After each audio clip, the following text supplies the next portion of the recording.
오늘 이 시간은 열왕기하 11장 18절 20절 중심으로 해서 진정한 은총 회복을 원하며 이런 자의 말씀 상고하는 건 피차의 은혜 받기를 원합니다. 미국 흑인 노예에 관한 역사에 대해 서사하신 뿌리는 알렉스 헤일리 작품으로서 영혼과 고통과 고뇌의 산물이라 할 것입니다. 그런 노예들의 고통을 느껴보기 위해 실제로 선조들의 포로 생활과 똑같은 생활을 해보았습니다. 그들을 회상하면서 헤일리는 역사를 거슬러 올라가 노예 제도가 생기한 사회의 도끼를 휘두르고 싶을 때가 있었다고 시인했습니다. 불의의 공포를 잘 아는 사람이란 알렉스 헤일리가 모질어질 것이고 분노했을 것이고 거의 불의 세력에 복수했을 것이라 곧잘 생각할 수 있으면 그러나 그는 그렇게 하진 않았습니다. 이 온화하고 상냥한 사람은 큰 성공을 거두었습니다. 우쭐대지 않았습니다. 그는 불의의 고통을 겪은 사람들에게 기념비적인 존재였습니다. 그가 집필한 뿌리란 책이 30개국어로 번역이 되어 600만 부 이상이 팔렸기 때문에 헤일리는 터전한 저들을 설립하여서 사회의 불의를 비난하며 개혁 운동을 벌일 수가 있었습니다. 그러나 그렇게 하지 않았습니다. 그는 복수를 위한 개혁을 벌일 수도 있었지만 그것보다는 불의한 사람들이 행하는 비극을 피하고 우리가 발견했건 등보다 세상을 더 좋은 것으로 만들기 위해 끊임없이 노력을 했습니다. 여기에 우리 모두를 위한 교훈이 있습니다. 우리는 쉽게 분노할 수 있습니다. 동시에 모진 정죄의 자가 되기 쉽습니다. 그러나 그것이 더 나은 것을 위해 개혁될 수는 없습니다.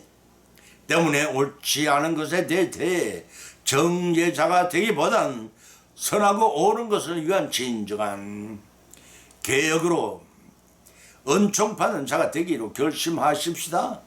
그런 오늘의 진정한 은총 회복을 원한다면 세 가지 결과로 나타날 수 있다고 여겨집니다. 첫째는 사회 구성원의 짐이 가벼워진다는 것입니다. 두 번째는 사회 구성원이 하나로 단결된다는 것입니다. 세 번째는 사회 전반의 공의가 회복된다는 것입니다. 이상의 세 가지 말씀은 성경 발차의 상고하는 가운데 성령의 감동, 감화, 역사심에 이미 피차의 은혜를 받고 받은 은혜를 우리 생활에 실천을 하심으로써 예배하신 하나님의 복을 다 받고 누시기를 결단한 귀한 시간 되시기를 예수님의 이름으로 간절히 축을 드립니다. 첫째는 사회 구성원이 짐이 가벼워진다고 했습니다. 열왕기상 12장 3절로 4절을 찾으면 무리가 보려 저를 불러들아 여로보암과 이스라엘은 온 회중이 와서 르호보암에게 가로되 왕의 부친이 우리의 멍에를 무겁게 하였으나 왕은 이제 왕의 부친이 우리에게 시킨 고역과 매운 무거운 멍에를 가볍게 하소서. 그래 하시면 우리가 왕을 섬기겠나이다 라고 제의를 했습니다. 부전자전이란 말이 있습니다. 자자손손이 전하여 가진다는 뜻으로서 대대로 아버지가 아들에게 가통을 전한다는 의미입니다. 성경에서는 솔로몬과 그의 아들 르호보암을 두고 한 말이라고도 할 수가 있습니다. 왜냐하면 솔로몬은 저기 초기 때와는 달리 주변 국가와의 평화 공존을 위해 정략 조언을 많이 하여 각 나라들의 공주를 비빈으로 맞아들였고 그때 들여온 각종 우상신을 섬기는 일을 묵인해버리고 왔습니다. 그러한 종교적 행위를 비롯한 솔로몬 왕의 아들 르호보암에게 별로 좋지 않은 영향을 끼치고 주었습니다. 그와 같이 우리 자신들도 알게 모르게 자녀들은 물론 많은 다른 사람들에게 영향을 끼치고 있다는 사실을 여러분 알고 계십니까? 농사 중에는 곡식을 거두는 1년 농사가 있고 자녀를 바르게 양육하는 평생 농사가 있는데 1년 농사는 잘못되면 그 다음에 기약할 수가 있지만 평생 농사는 실수하면 자녀의 평생을 망칠 수가 있기 때문에 자녀 농사를 잘 지어야 하는 것입니다. 그런 차원에서 다윗 왕은 자식 농사를 잘 지었다가 할 수가 없습니다. 솔로몬 왕 때에 와서도 그러했습니다. 본문에 르호보암 왕은 현명한 노인들의 가르침을 무시하고 소녀들의 가르침을 따랐으므로 그 어리석음을 나타냈습니다. 사랑하는 성도 여러분, 여러분도 예외는 아닙니다. 때로는 하나님의 교훈과 명철보다 세상의 철학과 헛된 속임수를 더 따르는 어리석은 길을 자주 번하고 있기 때문입니다.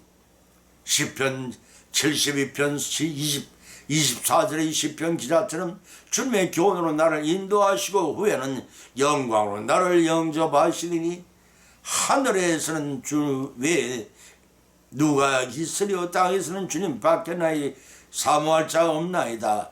내 육체와 마음은 세잔하나 하나님은 내 마음의 반석이시여 영원한 분계시니라. 고백하는 믿음의 소유자가 되어야 합니다. 계시록 7장 17절에는 보좌 가운데 계신 어린 양이 저희 목자가 되어서 생명수 샘으로 인도하시고 하나님께서 저희 눈에 모든 눈물을 씻어줄 것임이라 하는 말씀을 가져야 합니다. 그 믿음을 가져야 합니다. 사랑하는 성도 여러분, 여러분의 신앙은 어떠하다고 여기십니까? 보면 당시의 시대적 배경은 솔로몬이 열조의 길을 쫓아 떠나간 이후 그의 아들 르호보암은 노인들의 교도를 버렸습니다. 그 앞에 모여 서 있는 자기와 함께 자라온 젊은 정치 세력을 통해었고 압제의 정치를 펼쳐나가고 결정합니다. 이로 인해 에브라임 지파를 중심한 10지파가 북이스라엘로 유다와 베냐민 두 지파가 남유다로 분열하는 통일왕국 비거의 결과를 가져왔습니다. 이런 르호보암 왕이 저기를 할 당시부터 솔로몬 지하에 강제 노역과 세금의 멍해를 원화해 줄 것을 요청한 북쪽 10지파의 청원에 대한 원로들의 충고를 무시했습니다. 젊은 정치 세력들이 아첨을 쫓아 도리어 무모할 정도의 강압 정치를 폈습니다. 바로 이러한 원인 때문에 북쪽 10지파가 다윗 왕조로부터 분리를 선언하고 여로보암 왕을 추대했습니다. 이러한 북쪽 10지파의 다윗 가문에 대한 좋지 못한 감정은 어제의 일이 아니었습니다. 그럼에도 이스라엘 12지파가 통일 왕국을 유지해 올 수 있었던 것은 하나님을 경외하는 유일신 사상으로서 하나님 안에서 하나가 될 수 있었고 다윗의 공과 의로 다스린 신정 일체의 백성에 따랐으며 하나님이 주신 지혜로 솔로몬이 백성을 잘 다스렸기 때문이었습니다. 그러나 지금 이스라엘은 솔로몬의 통치 말기부터 신앙적으로 타락하고 극도로 문란에 져갔습니다. 그뿐 아니라 다윗 왕조에 대한 백성들의 감정 또한 과도한 건축사업 등에 따른 노역과 세금으로 인해 불만이 누적되어 갔습니다. 그 불만은 여로보암의 반란으로 표출되었고 열왕기상 11장 26절입니다. 말했던 것이 그러한 결과 르호보암의 우매한 교만을 못마땅히 여기시는 하나님의 뜻이기도 했습니다. 하나님께서는 다윗처럼 정직한 자가 없다고 극구 칭찬받던 다윗의 후손일지라도 부왕시대의 원로 정치인들을 통한 하나님의 뜻을 저버린 분열과 고난의 길을 걸을 수밖에 없다는 것입니다. 왜냐하면 하나님의 은총이 떠났기 때문입니다. 이제 진정한 은총을 원하면 그 결과가 어떻게 오는지가 자명했으니 그것은 사회 구성원의 짐이 가벼워진다는 것입니다. 그런데 하나님이 배후에서 조종하는 원로 정치인들의 선정 요구를 묵살함으로써 실정을 하게 되는 르호보암과 같은 교만한 전철을 밟지 말고 하나님 뜻을 쫓아 순종하면서 우리 모두 하나님 기뻐 내리시는 은총을 축복을 받고 성령의 믿음사를 모두 다 이루어나가시기를 예수님의 이름으로 간절히 축원을 드립니다. 두 번째는 사회 구성원이 하나로 단결된다고 했습니다. 열왕기하 11장 18절을 찾아보면은 온 국민이 바알당으로 가서 그 당을 회파하고 그 단들고 우상을 깨뜨리고 그 단의 앞에서 바알의 제사장 마탄을 죽이니라. 제사장이 관리인들을 세워 전을 수적케 하고 또 백부장들과 가리 사람과 호위병과 온 국민을 거느리고 왕을 인도하여 전에서 내려와서 호위병이 문길로 말미암아 왕궁에 이름에 저가 왕의 보좌에 안전히 온 국민이 절거하고 성정이 편안하더라. 이달 아달랴를 무리가 왕궁에서 칼로 죽였더라고 했습니다. 본문의 말씀은 아달랴의 복종과 우상 숭배를 말미암아 이스라엘 극도로 정치와 종교가 문란했었으니 그때를 기다려왔던 제사장 여호야다가 평범을 일으켜 반정에 선거한 언급이 주된 내용이 말씀입니다. 아달랴를 몰아낸 제사장 여호야다는 우상과 바알의 당과 그 모든 것을 깨뜨리고 깨끗하게 청결 작업을 신속히 단행했습니다. 사랑하는 성도 여러분, 여러분은 하나님 앞에 죄로 물든 마음이나 더럽혀진 생각에 몸된 성질을 청소할 필요를 느끼지 않으십니까? 느끼신다면 죄의 사원을 받고 회개에 합당한 열매 맺어 나가라는 마태복음 3장 말씀을 받아야 합니다. 성전의 성령 서부를 받아야 합니다. 그럴 때 고통과 억압에서 벗어난 기쁨을 맛보게 될 것이며 주님의 인도와 보호하심을 받을 것입니다. 시편 5편 12절에서 찬양하기를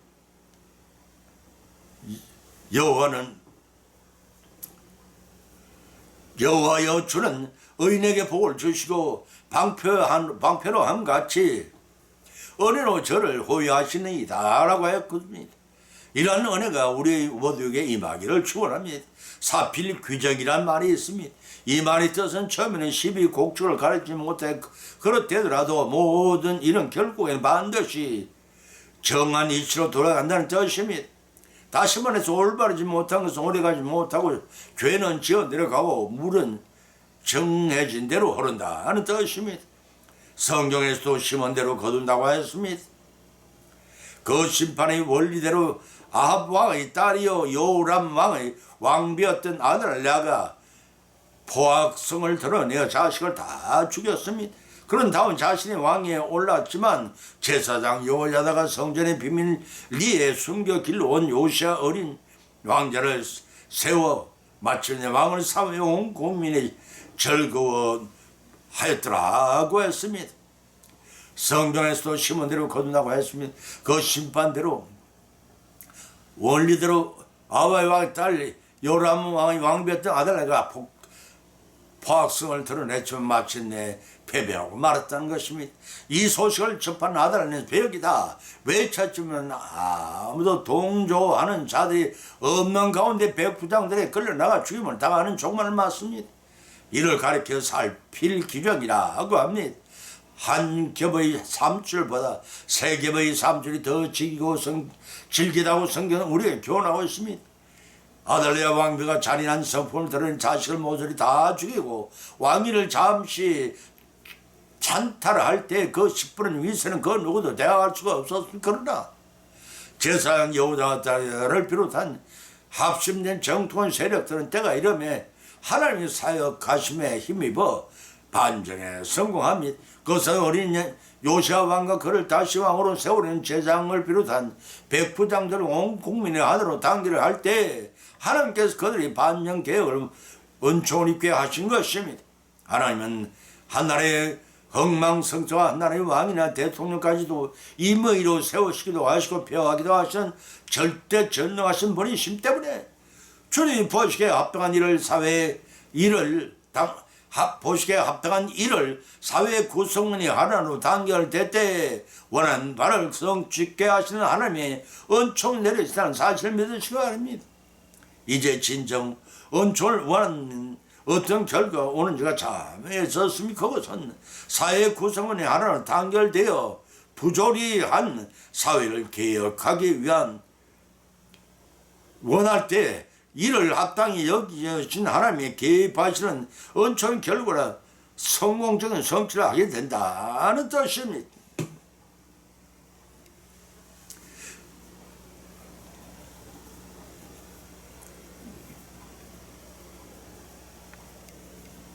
은총의 결과로 성취를 하게 된다는 이런 믿음으로 합심현명하여 칭선을 이루어 하나님 기뻐 내리시는 은총의 복을 다 받고 누리시는 우리 믿음의 여성이 되시기를 예수님 이름으로 간절히 축원을 드립니다.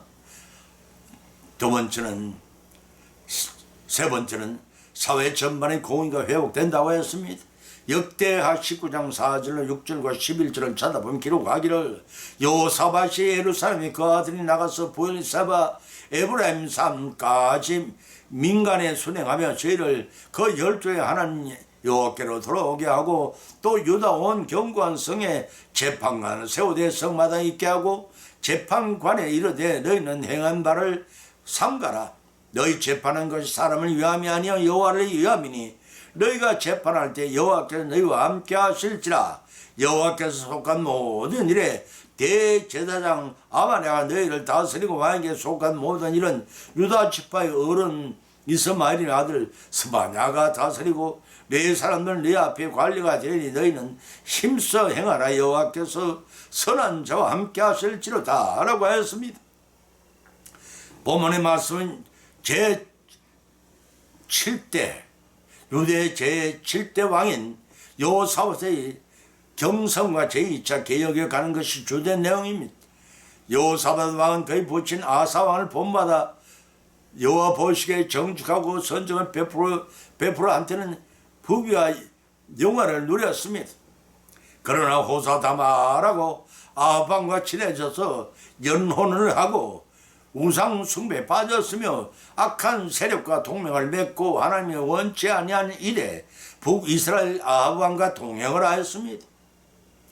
그러나 여호사밧 왕은 하나님 원치 않으시는 영토 확장을 위한 전쟁에 돌아왔을 때 선지자 에후가 책망을 하자 이를 겸손히 받아들였습니다.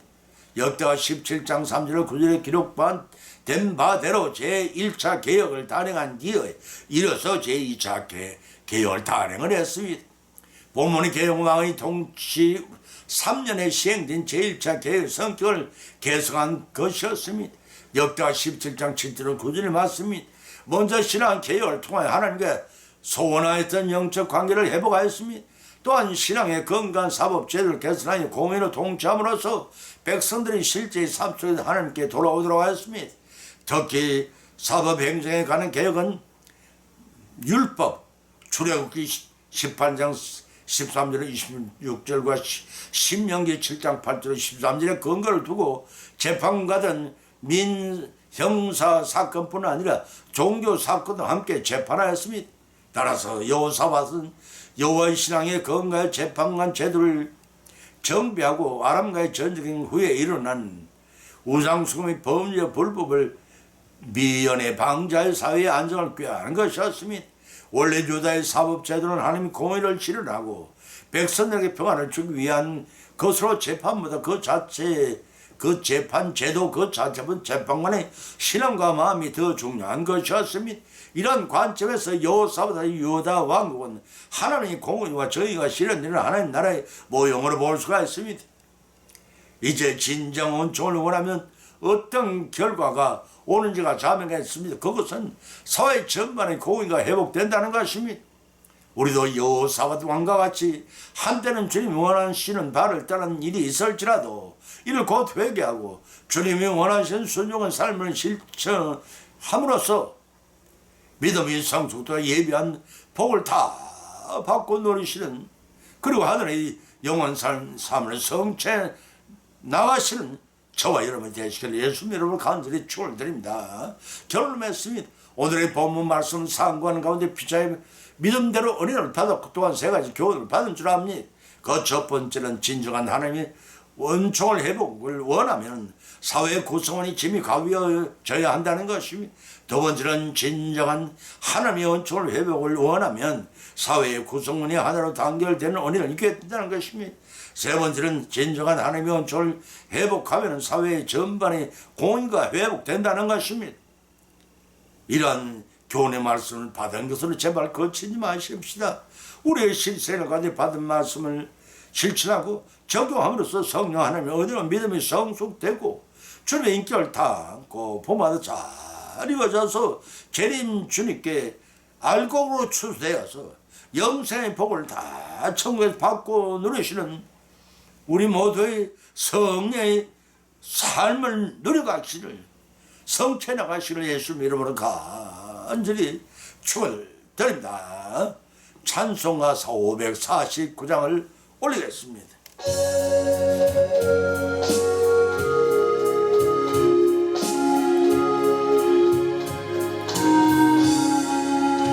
내 주님 뜻대로 행하시옵소서.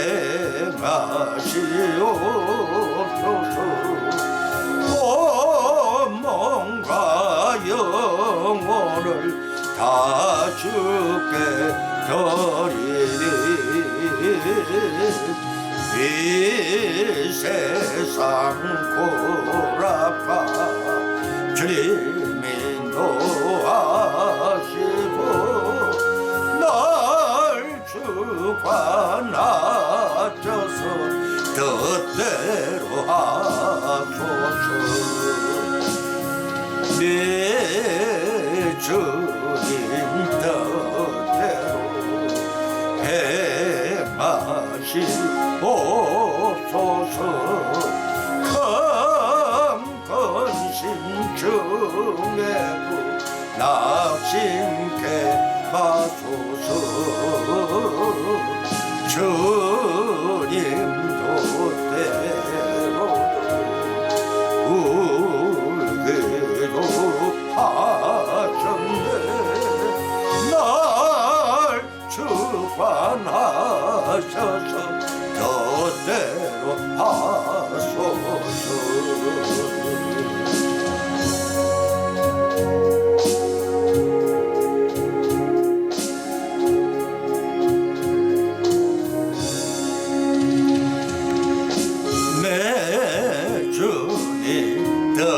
뜻대로 행하시옵소서. 내 모든 일들을 다 주께 맡기고 저 천성 향하여 고요히 가리니 살든지 죽든지 뜻대로 하소서.